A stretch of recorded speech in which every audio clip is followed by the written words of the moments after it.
प्राचीन काल में हाथियों का युद्ध में काफ़ी प्रयोग किया जाता था।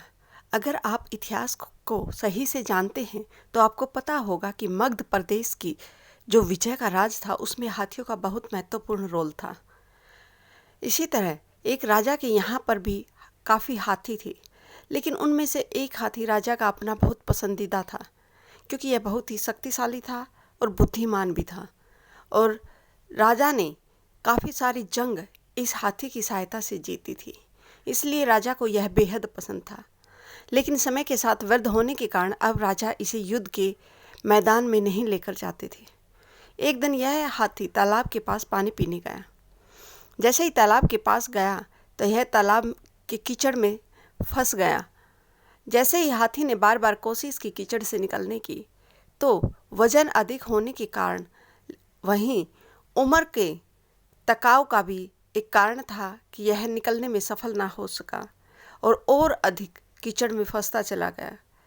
हाथी ने काफ़ी कोशिश की और अंत में हताश हो गया। आसपास के लोगों को पता चला कि राजा का जो फेवरेट हाथी है, पसंदीदा हाथी है, वह तालाब में फंस चुका है। उसे निकालने की काफ़ी कोशिश की गई, लेकिन कोई भी प्रयास सफल नहीं हुआ। राजा स्वयं अपने आदमियों के साथ हाथी को निकालने की बेजोड़ मेहनत कर रहा था। तभी वहाँ से महात्मा बुद्ध का गुजरना हुआ। लोग भागकर महात्मा बुद्ध के पास गए। उन्होंने कहा, हे महात्मा बुद्ध, आप ही कोई सुझाव दीजिए कि कैसे इस हाथी को तालाब के कीचड़ से बाहर निकाला जाए।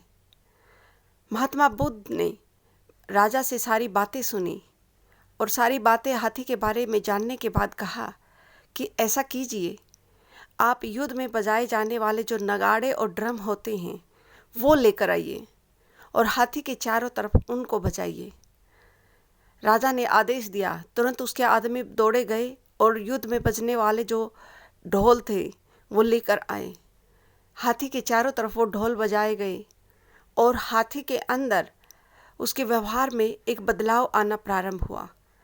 अब हाथी थोड़ी देर के बाद उस कीचड़ से बाहर था। लोगों को बड़ी हैरानी हुई, ये कैसे हो सकता है। इतनी कोशिश करने के भी बाद जिस हाथी को वो नहीं निकाल पाए थे, मात्र ड्रम बजाने से, ढोल और नगाड़े बजाने से वह हाथी स्वयं बगैर किसी की सहायता के उस कीचड़ से बाहर निकल चुका था। फिर राजा ने और उन लोगों ने महात्मा बुद्ध से पूछा कि ऐसा क्या था कि इन ढोल की आवाज़ सुनकर यह हाथी बाहर निकल आया। तब महात्मा बुद्ध ने बताया कि जो उत्साह, जो मोटिवेशन इस हाथी को अपने जीवन में सबसे अधिक मिली है वह जंग के मैदानों में मिली है। वहाँ पर इसका खून एक तरह से युद्ध के लिए और उत्साह से भर जाता था। लेकिन समय के साथ इसको इन चीज़ों से दूर रखने के कारण इसके जीवन में वो उत्साह नहीं रहा।